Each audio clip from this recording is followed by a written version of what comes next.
Welcome to the Extra Mile podcast for bar exam takers. There are no traffic jams along the extra mile when you're studying for your bar exam. And now your hosts, Jackson Mummy and Megan Saya from Celebration Bar Review.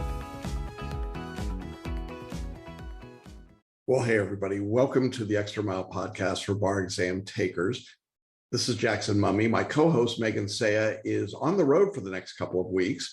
And of course, we took off last week for Thanksgiving, but we're glad to be back with you. There's a lot going on in the bar exam world. We're just now 3 months until the February 2022 exams. All of the July 2021 exams are now in the books and complete. And so it is that transition period, but it's also the holidays. And how do you handle that? So that's what we're going to talk about today. And I have a special holiday message for you today about bar study during the holiday season. I think you're going to find it really useful for how to manage the stress that comes with the holiday season and the stress that comes with studying for the bar exam. So I hope you'll stick around for that message. I want to let you know that in the next couple of weeks, we're going to be doing something very special in the podcast. I'm going to be taking some of our students' hardest questions about the substantive law, and I'm going to be dealing with those. So hope you'll check that out. If you've got any questions for me, things you'd like to know about law as it relates to the bar exam, go ahead and shoot me an email, jackson@celebrationbarreview.com. If I have the opportunity, I'd be glad to try and answer that as part of the broadcast.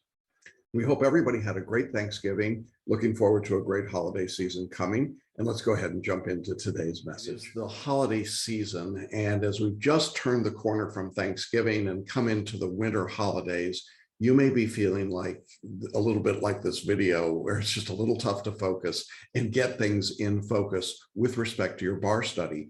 And what I want to do is talk about some strategies and tips for you as a bar taker to help make bar study over the holidays effective and efficient and not irritate everyone around you and cause you to be the Grinch in the rest of your family. I want to jump right into the strategies that we've got, and I hope that they're going to be helpful for you. I've identified 6 key strategies to help you as a bar taker during what I think is a pretty stressful time for folks generally, but this year maybe more so than ever. The first strategy that we'll look at in just a minute is to control your schedule. We're going to look at what you need to do in order to keep a good schedule during this period. Our second strategy is what I call being present. It simply means that you need to be all in whatever you're doing at the moment. You've got to be present with everyone. And then strategy number 3 is to quiet the noise. There's a lot of noise right now, and the holidays exacerbate that. We want to help you quiet the noise so that your studies are effective. The fourth of our 6 strategies will be to set expectations for yourself and the people around you. If you don't do that, you're going to find yourself in trouble very quickly. And then strategy number 5, an obvious one during this season, but be kind. It's be kind to yourself, be kind to others. We're going to talk about why that's important for your bar study. And then strategy number 6 is to keep perspective. It is very easy in this period of time to lose perspective generally. But as a bar taker, it's very easy when you do that. It's actually going to come back and be a detriment to you as you study. So those are the 6 strategies we're going to look at. I want to go ahead and jump into each one of them now because I know time is precious. As we think about these 6 strategies, the first one we said was to control your schedule. Now, what I mean by that is that you're going to need to be able to plan in advance what you're doing. I understand that during the holiday season, there's going to be lots of unexpected things, but to the extent that you can plan your travel, plan the days, plan each day in terms of what you intend to be doing over this holiday period, it is good to do that. My recommendation is that you set a 7-day rolling schedule, and in those 7 days that you set aside specific bursts of time to do your study. By a burst of time, what I mean is 1 hour or 2 hours, no more than 3 hours in a block. Go ahead and set those into your schedule and calendar and just call them your bar study time.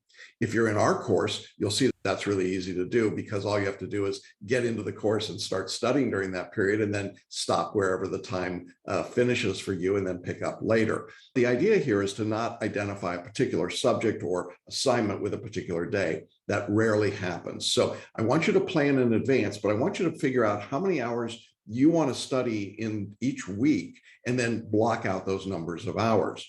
Again, if you're in Celebration Bar Reviews course, at this point, we would say about 20 hours a week is enough. If you're in another course, you might need to appropriately adjust that. I also think it's important when you're controlling your schedule to study at off-peak hours. A lot of times when you're traveling or you're staying with relatives or relatives are staying with you, most of the day is going to be taken up with family activities. But if you get up a little bit earlier to study in the morning, or you stay up a little bit later at night, you can get some study time in without interfering with everyone else. So be prepared to do some study at off-peak hours. There's nothing wrong with that. And then lastly, I've got the picture of the soldier up here because I want you to guard your study time. Now, by guarding it, I don't mean being angry about it or defensive or getting confrontational. What I mean is that when you've set up an hour of study time, if you followed this approach of planning in advance, that hour really belongs to you and your studies. And be jealous about protecting that hour. Make sure that is your study time. Don't give it away unless you have to. And if you have to give it away, make sure that you find another place to replace it. In other words, don't just let the time slip away from you. Guard the study time and make sure that you've got it in there. If you put it into your schedule, what you're going to find is that you can do it. It's not impossible by any means.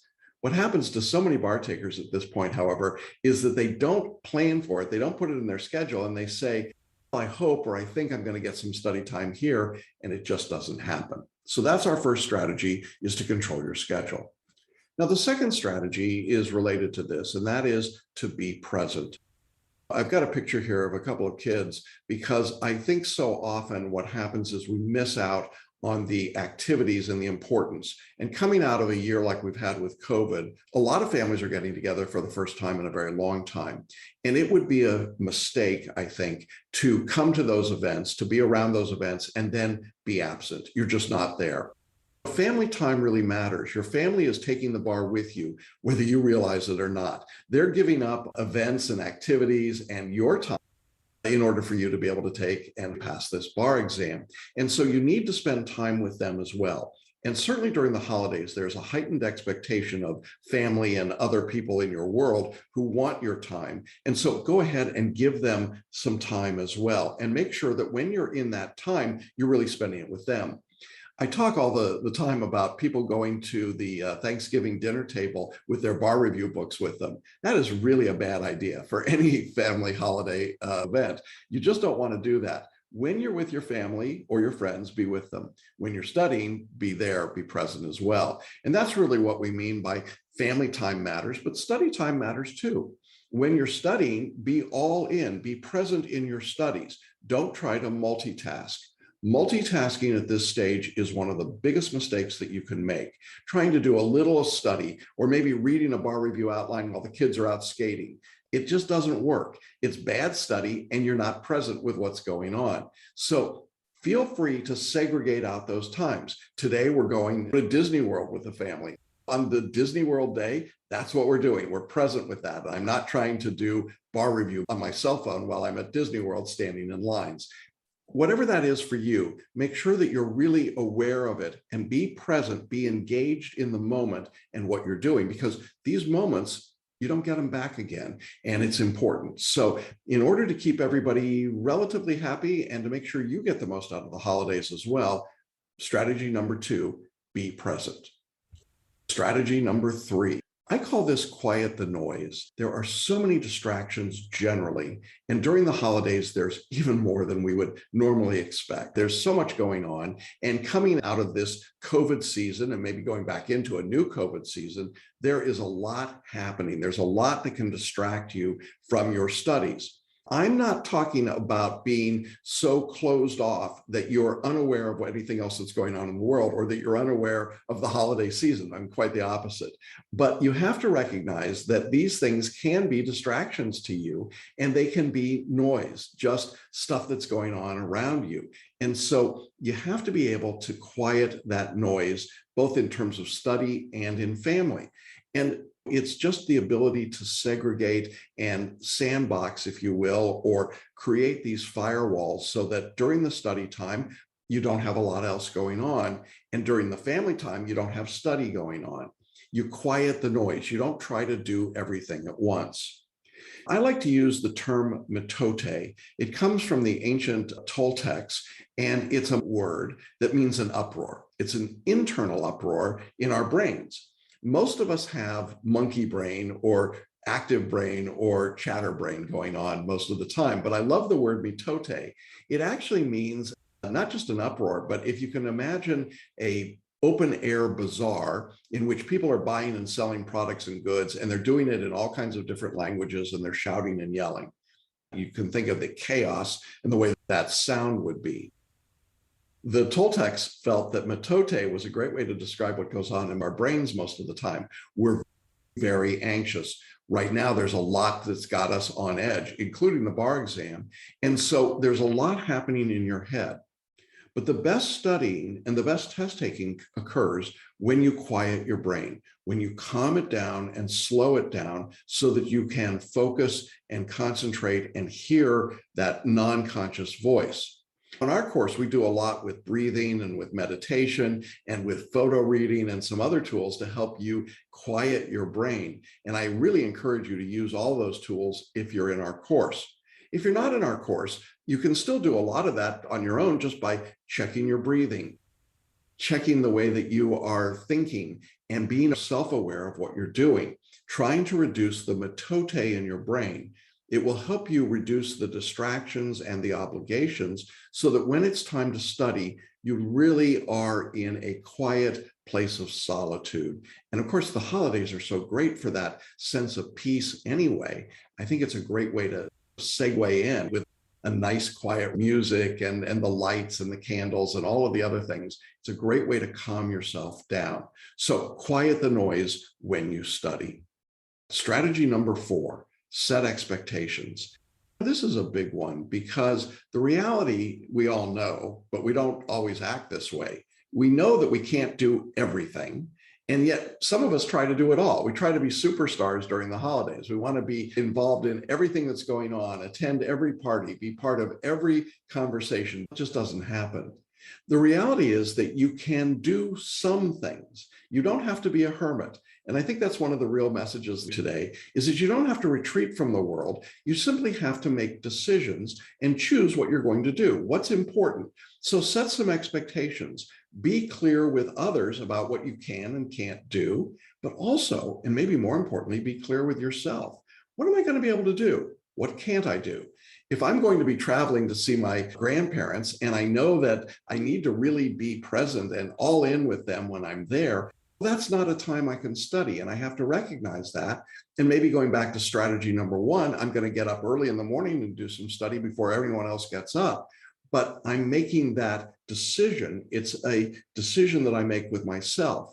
But then I'm clear with everybody else. Hey, I'll be able to do this with you, but when you go out this afternoon for a couple of hours to do some shopping, I'm going to stay back and make that study time. And then if you do that, make sure it really is study time.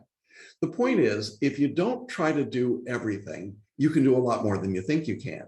The danger is that I've seen students that try to be all things to all people. Some of it's out of guilt. A lot of you are parents of young children and you're taking the bar and it just doesn't feel right, does it? You feel like you want to be there with your family and you want to be with your kids, but you still got to study. And so you say, sure, I'll do everything. I'll decorate the house. We'll do the shopping. We'll decorate the tree. We'll be going to all of these events for the kids. And then you realize that you just don't have enough time in your schedule. And then you have to drop out and people are mad at you and you feel disappointed and discouraged. That's the problem. So set expectations about what you can do, make decisions that are conscious and intentional about what it is that you want to do, and then communicate that. Make sure your family, your friends, your colleagues all know what it is you can do during this season and what you can't do. And boy, this is a big one at work too, right? Telling the boss, hey, I need some time to study is a hard thing to do, but sometimes it's what you've got to do in order to give yourself a chance to be successful. 2 more strategies to go. Let's look at strategy number 5. Be kind. Yeah, really? Sometimes I think that we've made a culture out of being jerks, out of being obnoxious, out of saying whatever comes to our mind, out of being as confrontational as we can be. And of course, as people trained in the law, we're good at that. We certainly know how to do it. The best lawyers, the best people are always the kind people. When I talk to those people, when I ask them about what's made them so successful, constantly they talk about kindness, not in terms of saying, oh, I'm so good. They just radiate that kindness, and it comes through in what they do. Now, it's been my experience that kind people have better focus. They're not so worried about taking advantage of somebody or fulfilling a grudge or being the Grinch, but instead they're relaxed. They're enjoying the moments. They're being present, and they're setting expectations. And when that kindness occurs, I think your focus improves as well. You're not as distracted with everything else that's going on. I also have found that being kind improves your ability to retain the information that you're studying. I don't know why that happens necessarily, but kind people just seem more relaxed. They seem more open. And therefore, as the material comes into them, this new material they're learning, they embrace it and they understand it. When you're resistant and angry, when there's stress, when there's fear in your world, you tend to be less kind, less forgiving, and that increases your stress and it reduces your retention. And frankly, it reduces your focus. You're just worried about things that you shouldn't be thinking about. So in my mind, this holiday season is a great time to remind all of us to be kind, do something nice. When you get outside yourself and you're kind to others, it actually helps you relax. And when you're relaxed, that helps your studies. So if somebody's telling you, you got to be the toughest SOB in town to study for the bar exam, I would tell you just the opposite. I think the kinder and gentler you are, the better you'll be in your studies. Our last strategy really wraps it all up. It's to keep perspective. This is a beautiful time of the year, regardless of your faith and regardless of which of the holidays you're celebrating, whatever it is that makes this period of time special, keep perspective. The holidays are important, maybe more so right now than they've been in a very long time, because we've just come through a period where we couldn't share the holidays with some of the people that we loved, or maybe we unfortunately lost people over these past few years. And so the holidays matter. I think they matter maybe more than any time I can remember. And so you have to keep that perspective. But you also have to understand that there's a whole lot of stuff going on in the world around us today. The politics of the world are just crazy. And I don't care what your political leanings are. It's just a wild time out there, isn't it? There's so much going on, and there's so much that might distract you and keep you from focusing on your studies. We talked about that before. But the perspective here is to remember that all of those politics don't really affect you in terms of your study today. And so you need to keep perspective about that and not go down the rabbit hole there. And of course, there's COVID, and you need to keep perspective about COVID and what it means and what health and security means and what family means at this period of time, and recognize that in that ranking, the bar exam comes way down the list, doesn't it? And so when you act as though the bar exam is the most important thing, wow, you're going to get yourself in trouble. You're going to feel bad. The people around you are going to be angry at you, and it's not going to improve your study. It's actually just going to make you feel more isolated. So keep that perspective throughout this period. We could probably wrap all of that up by saying it's not all about you. When we're taking the bar exam, a lot of us feel like it is all about us. It's an evaluation of your credentials and your ability. That seems like it's all about you. But if you're really going to be successful in our profession, you learn very quickly that it's never all about you. In fact, it's rarely about you. It's about your client. It's about the people that you help. It's about the work that you do. And if you can keep the perspective that it's not all about you as you study, you'll study more effectively. You'll study better. You'll take the pressure off yourself. What I'm really saying here is to enjoy the holidays. Enjoy the spirit of peace, enjoy the spirit of family, enjoy the spirit of your community and your neighborhood coming together. Maybe putting up a few lights on your house. That's an okay thing to do. Sing a few carols, have some time with friends, light some candles, do the things that make this a special time. If you keep perspective, you'll have enough time to get your studies done. Remember, you don't have to get it all done in the month of December. What you want to get done is just to keep moving and to keep giving yourself that ability to get better every day. So those are the 6 strategies that we looked at for keeping your holidays in focus. Control your schedule, be present, quiet the noise, particularly the noise in your brain, Set expectations with others and with yourself. Be kind and keep perspective. If you do that, I think what you're going to discover is that you can have a great holiday season and a great study season, and you don't have to give up one for the other. Happy holidays, everyone. Thanks for listening and watching the Extra Mile podcast for bar exam takers at celebrationbarreview.com.